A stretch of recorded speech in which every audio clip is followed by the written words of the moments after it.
Bien, queridos hermanos y hermanas, vamos a continuar en nuestro estudio y meditación de esta carta a los Romanos, este capítulo 5, en el que estamos desde el versículo 12 en adelante. Vamos pues a retomar el argumento y todo lo que en los versículos anteriores el apóstol ha estado dándonos. Aquí hay en este gran capítulo una explicación profunda, extensa, completa de lo que significa ser justificado y que hemos varias veces ya mencionado. Declarado justo, por supuesto que es así, no se trata de que nos convertimos en seres perfectos a todos los efectos de la vida, no significa que estamos libres de tropiezos y de caídas en cuanto a nuestra conducta, pero sí que significa que para Dios somos justos, que para Dios estamos en una condición diferente y que por lo tanto su relación con nosotros es una relación que se ha modificado, ha cambiado. En lugar de ser como éramos enemigos y estar bajo una condenación cierta, ahora hemos pasado a ser parte de su propio pueblo y de su familia. Ese es el cambio. Y el apóstol aquí nos recuerda un poco de toda esa historia, de cómo ocurre el hecho de que hayamos llegado, la humanidad en su conjunto, a estar separados de Dios, a estar aparte de Dios. Y así el versículo 12 habla de que como el pecado entró en el mundo por medio de un hombre, naturalmente se refiere a Adán, y ya sabéis que la palabra Adán significa hombre, es una manera, de las varias maneras que hay en la lengua hebrea para decir hombre, esta es una, la más genérica, la más extensa. Adán es aquella criatura que Dios, después de haber hecho todas las cosas, al final crea a un ser a su propia imagen, a su propia semejanza. Ahí está precisamente la gran diferencia. Somos portadores de la imagen y semejanza de Dios. Es más, para eso Dios dice que sopló o insufló su espíritu en nosotros. Y somos participantes, por tanto, como el apóstol Pedro nos dice, somos participantes de la naturaleza divina. Participantes no significa que tengamos todos los atributos de la naturaleza divina, en el sentido de que tal cual somos o tal cual Dios nos creó, por ejemplo, seamos omniscientes y seamos eternos y otros muchos de los atributos divinos que nosotros los tengamos. No, significa que somos moralmente y espiritualmente hechos a la semejanza de Dios. Tenemos un espíritu. No solamente es alma viviente, sino espíritu, que es el espíritu de Dios mismo y que nos hace pues a su propia imagen, con valores morales, con la capacidad de discernir entre el bien y el mal y una serie de aspectos que significan precisamente que Dios ha puesto su propio espíritu también en nosotros. Pero como esa historia de la creación, por un lado, es bien conocida, mejor es que avancemos un poco para recordar que el pecado efectivamente es una realidad y que ésta entró por medio de un hombre que fue el primer hombre, Adán. Por medio de Adán entró el pecado en la humanidad, porque dice que la consecuencia del pecado fue la muerte y que la muerte, por lo tanto también el pecado, pasó a toda la humanidad. Y eso no es un mero contagio, sino porque todos han pecado. Y ahí hay una cuestión que explicaremos un poquito más adelante. Pero ciertamente la relación, es decir, todo lo que la cadena de eventos, la cadena de circunstancias que se produjeron a raíz de la creación del ser humano está muy detallada en las Escrituras. La historia de la caída, la historia de la desobediencia de Adán y de Eva es una historia necesaria y que hemos de recordar siempre. Cada uno somos responsables nosotros mismos de nuestros propios pecados particulares, pero de Adán hemos heredado la naturaleza pecaminosa. Aquella naturaleza que en un principio no tenía pecado, en un principio reflejaba mucho de la naturaleza de Dios, que el Espíritu de Dios había sido insuflado en el ser humano, ¿no? Para entendernos que tenemos una participación en la divinidad, como los ángeles mismos la tienen, son creaciones de Dios para reflejar algo de lo que es la grandeza, la majestad y el poder de Dios.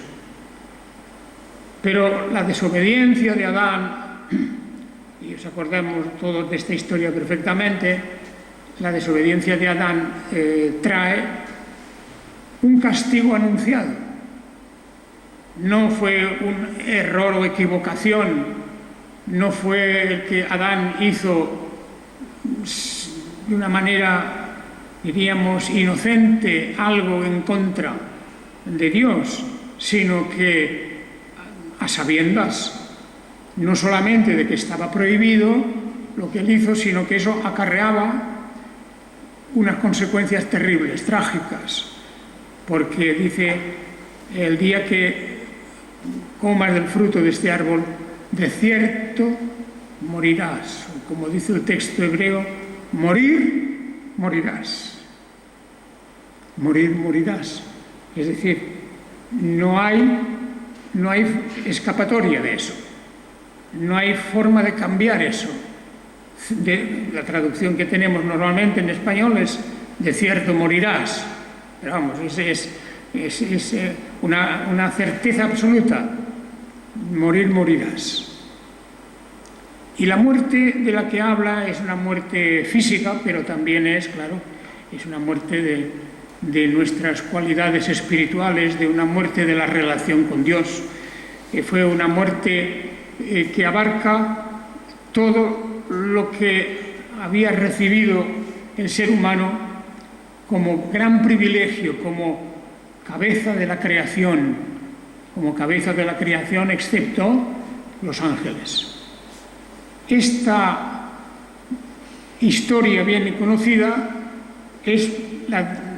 viene a traer el apóstol Pablo a colación para que recordemos que además hay una cuestión, y es que no solamente Adán y Eva quedaron bajo ese castigo, esa maldición, las consecuencias de su rebeldía y de sus ambiciones, no lo olvidemos, habían unas ambiciones propuestas por el tentador de llegar incluso a ser iguales a Dios. Pues esto resulta que no quedó limitado al círculo de Adán y Eva, sino que la muerte pasó a todos los humanos, todos los hombres, todos los humanos, por cuanto todos pecaron. Y esta frase que, por cuanto todos pecaron, en pasado, en tiempo pasado lo dice, no dice por cuanto todos están pecando, o por cuanto todos se pusieron a pecar a continuación, sino que habla de que el pecado de Adán y Eva es un pecado, o mejor dicho, también una culpa y una responsabilidad que fue transmitida a sus descendientes.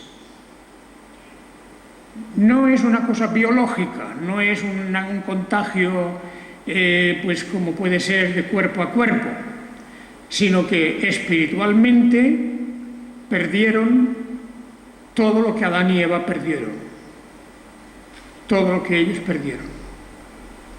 La relación con Dios, las promesas de una vida eterna en aquel momento y, en fin, todo lo que significaba esa amistad y esa comunicación que tenían ellos con su Creador. Por lo tanto, todos los humanos, dice el apóstol Pablo, están bajo pecado. Es decir, venimos al mundo con ese estigma, con esa terrible carga negativa del pecado. ¿En qué sentido? Pues, por una parte, en cuanto a culpabilidad.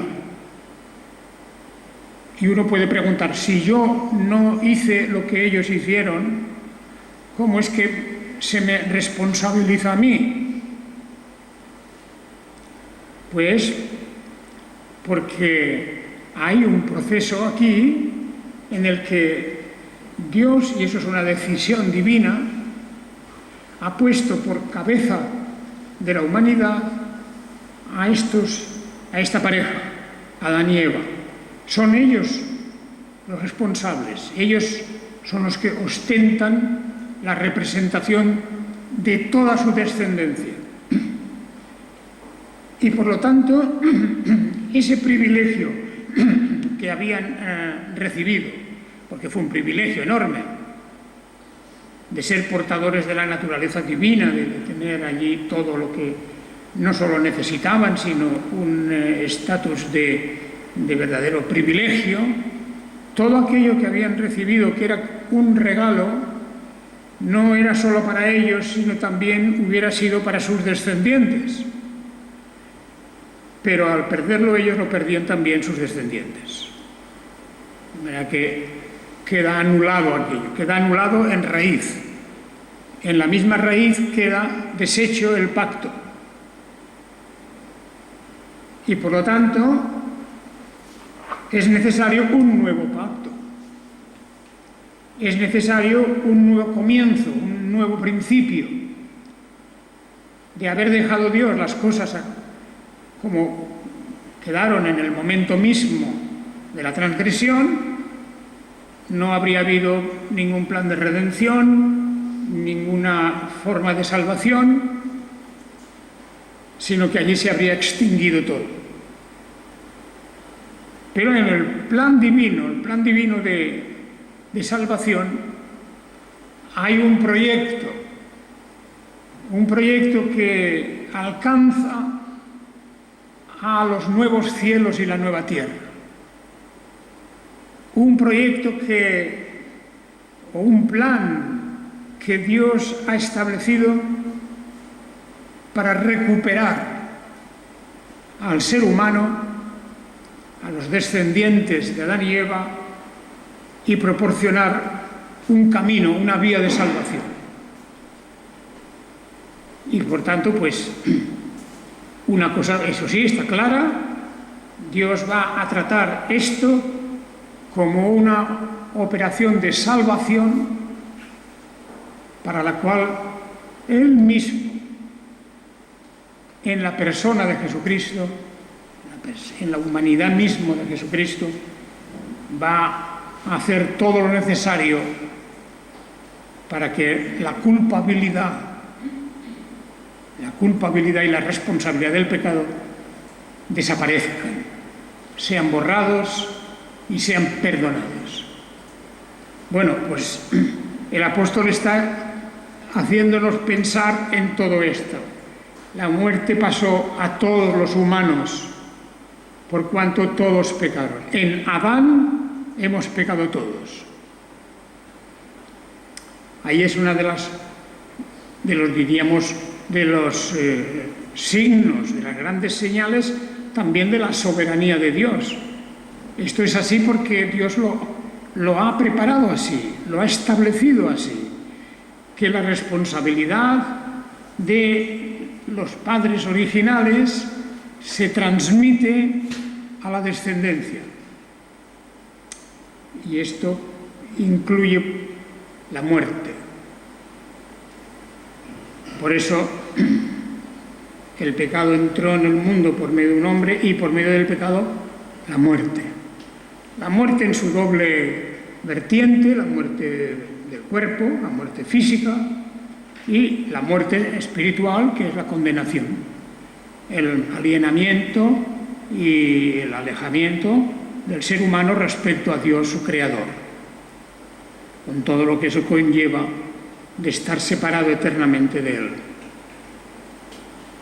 El apóstol Pablo, pues, lo que nos está diciendo es que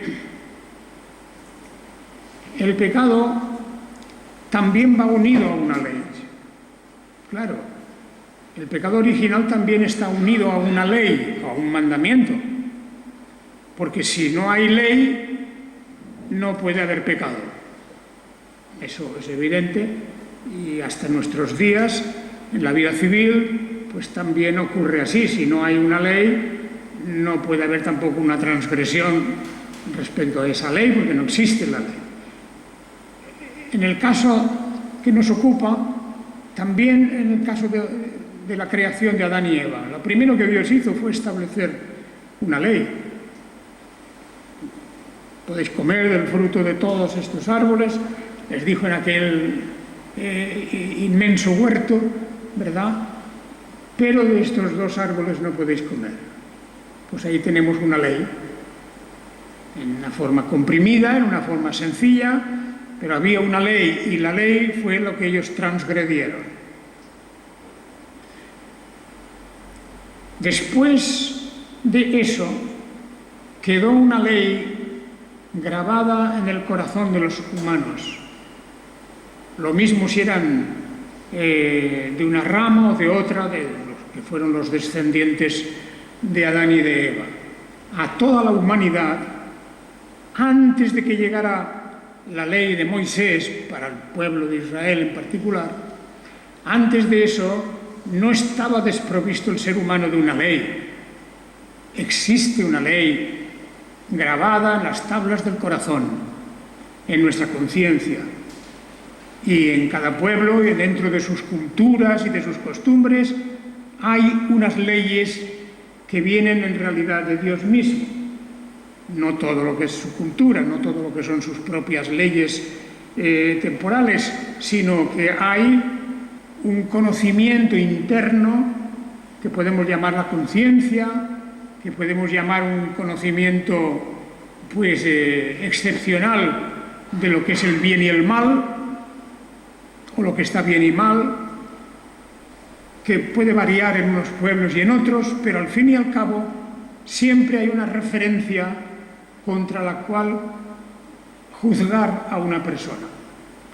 Por eso, aunque no conocieran más tarde ya la ley de Moisés y hoy día no conozcan incluso el Evangelio,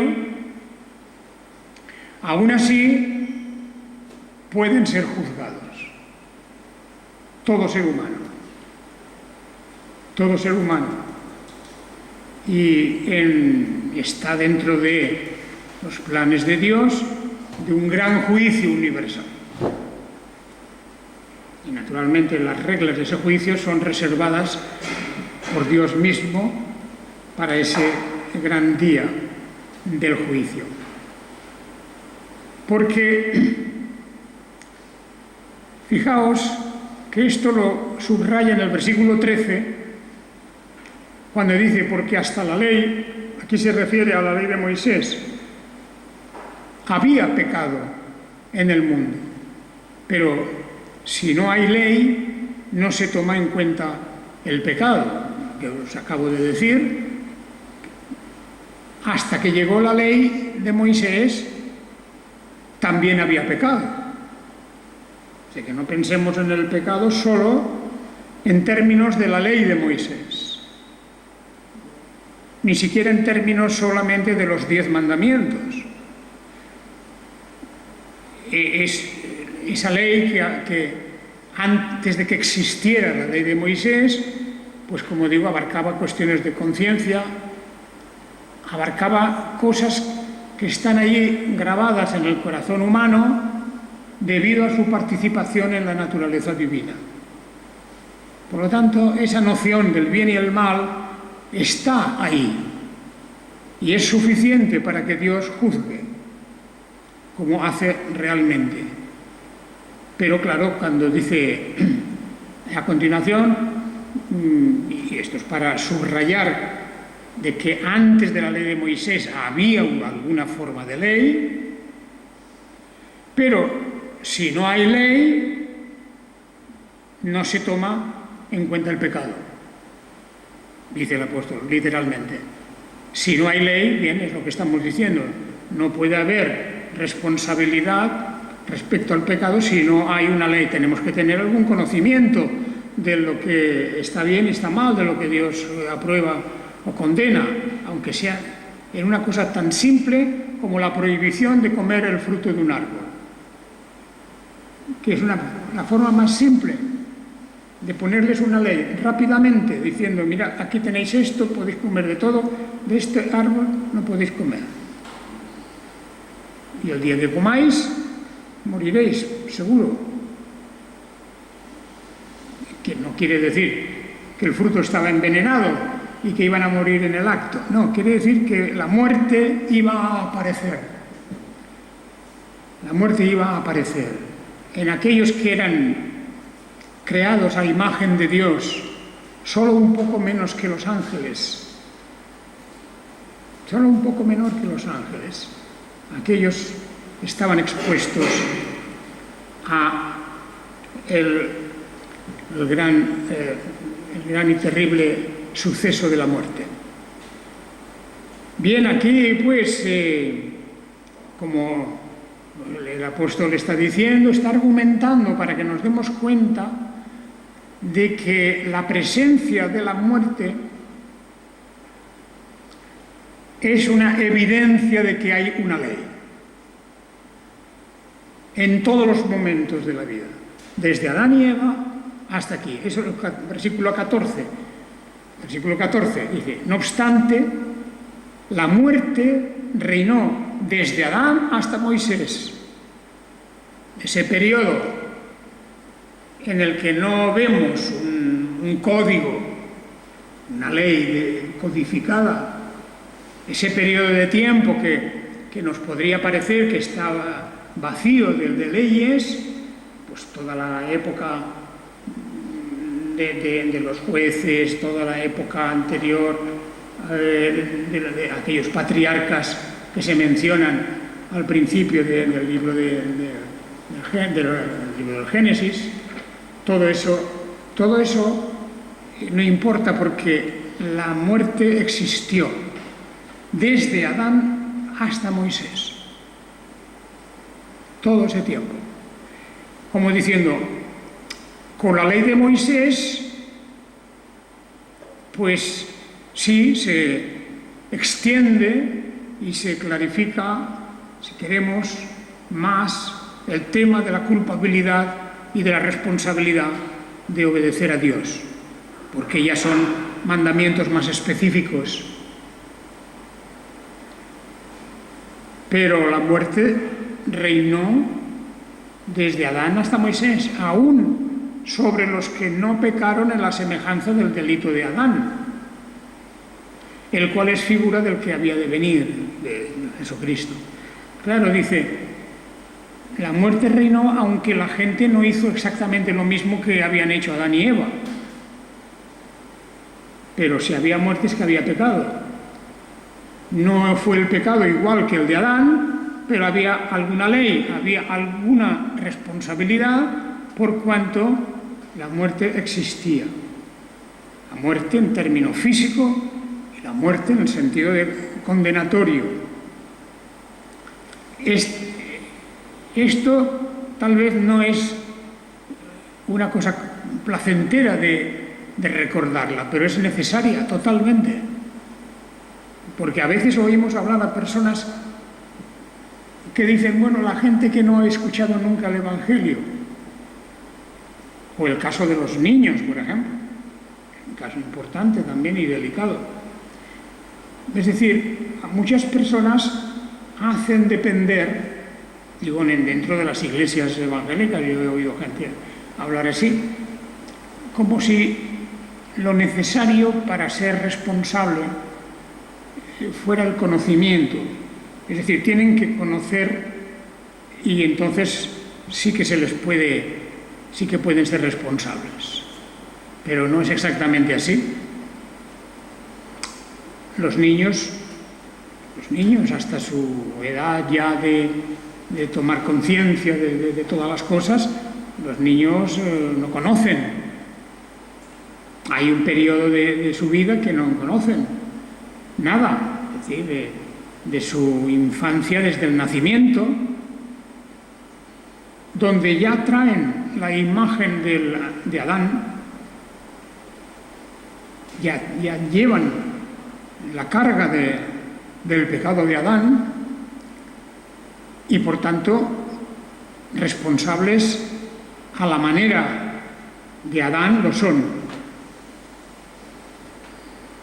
Naturalmente que un bebé de 6 meses no comete pecado por sí mismo, digamos, de carácter personal, pero es heredero del pecado de Adán y está, por lo tanto, ahí. Ahora bien, los remedios que Dios haya podido poner para eso aparecen de alguna manera reflejados en las Escrituras.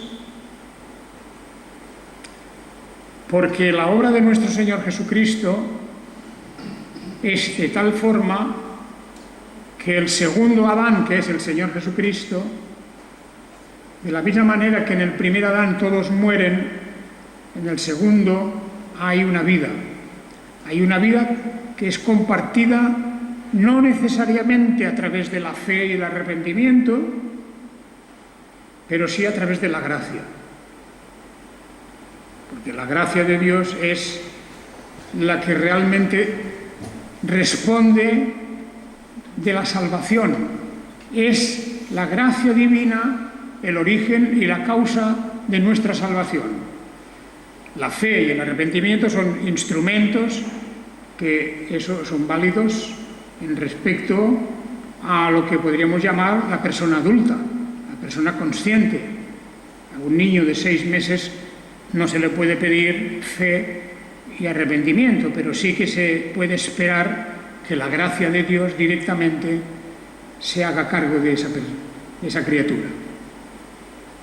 Esto es una cuestión muy debatida. Yo estoy dando una de las diversas formas de enfocar este tema, porque podríamos hablar así de muchas clases de personas en cuanto a su destino eterno, su salvación verdadera, las personas que tienen problemas psíquicos profundos, personas con toda clase de defectos que pueden estar, digamos, o hacerlas irresponsables, incluso aquí en este mundo. Por lo tanto, lo que importa aquí, y esto sí que es necesario recordarlo, es que la muerte, primero la muerte física, y la muerte física es para todos, menores, mayores, cultos, incultos, gente de cualquier civilización, ahí está, la muerte llega a todos. Únicamente es la pregunta que podemos hacernos de casos excepcionales con respecto a los niños, con respecto a las personas de gran disminución psíquica y otros casos así. Pero en cualquier modo siempre será la gracia de Dios y la obra de nuestro Señor Jesucristo la que responda, la que pague el precio. Si es que eso es así. En el tema de los niños hay además una cuestión, y es que la Biblia nos hace una diferenciación entre los hijos de los creyentes,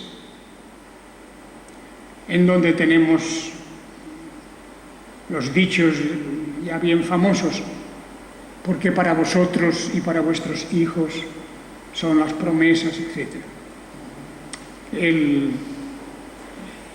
El ofrecimiento generoso de Dios de que para nosotros y para nuestros hijos hay un estatus especial. Eso es una realidad bíblica.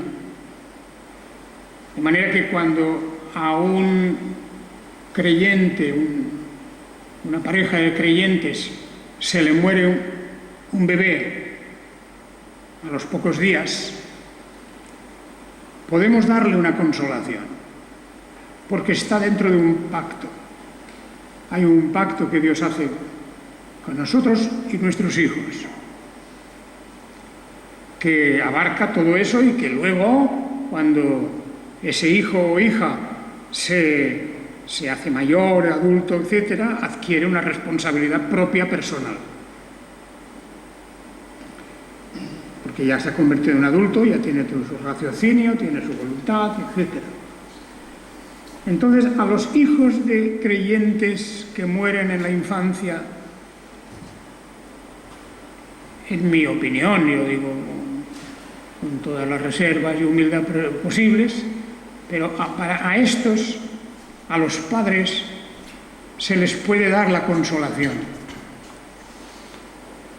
de que el Señor Jesucristo mismo dijo: dejad que los niños vengan a mí, porque de ellos está el reino de los cielos también. Y hay una extensión de la bendición que tienen los padres de ser creyentes a los hijos que mueren en la infancia. Pero cuando se trata de un niño dentro de una familia que no es creyente, es decir, no es creyente es una frase un poco demasiado amplia, porque, en fin, no sé, abarca muchas cosas.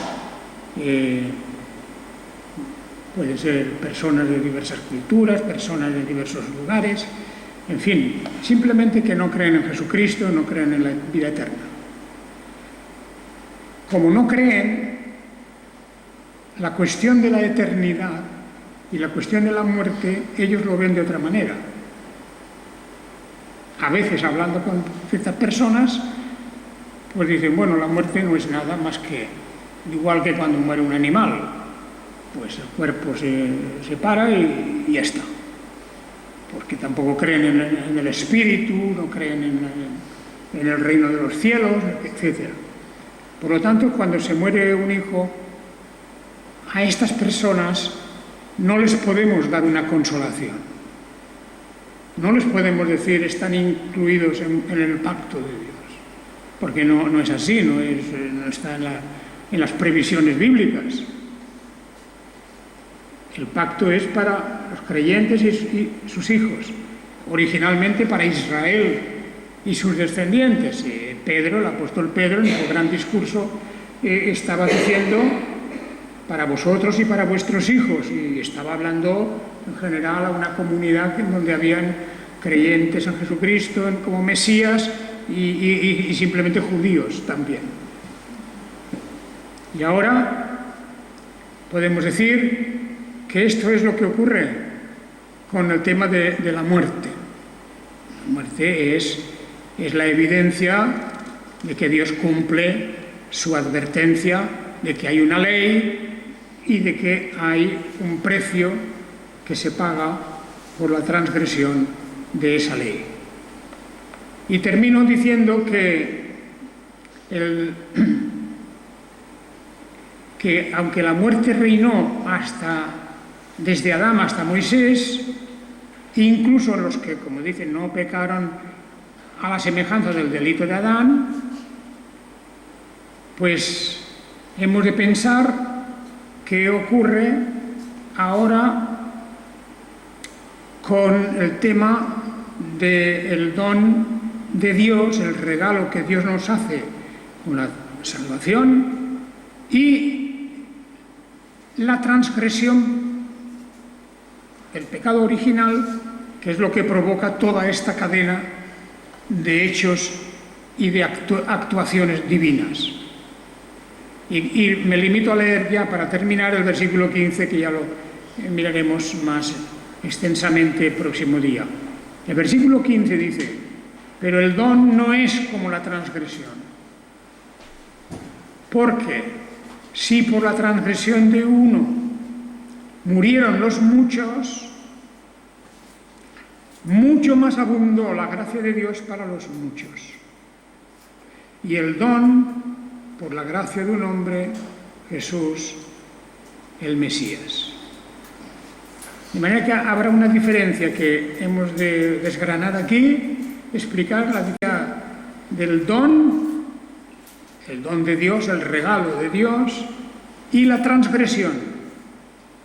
La transgresión original de Adán y la transgresión de los descendientes de Adán.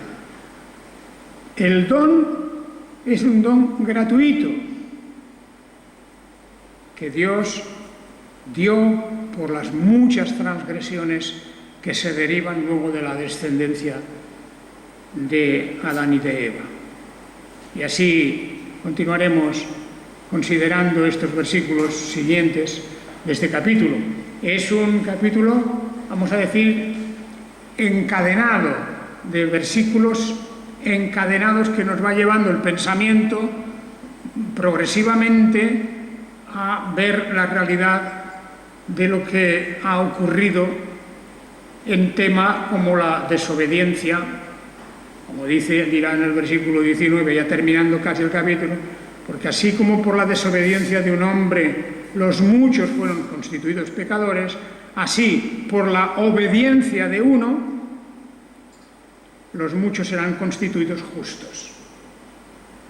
De manera que siempre está haciendo, digamos, en este capítulo, este final de la segunda parte del capítulo 5, este análisis en profundidad de la relación entre el primer Adán y el segundo Adán, que es aquel que se hizo carne, que se hizo hombre, que se hizo humano, del que habla el capítulo 1 del Evangelio de San Juan.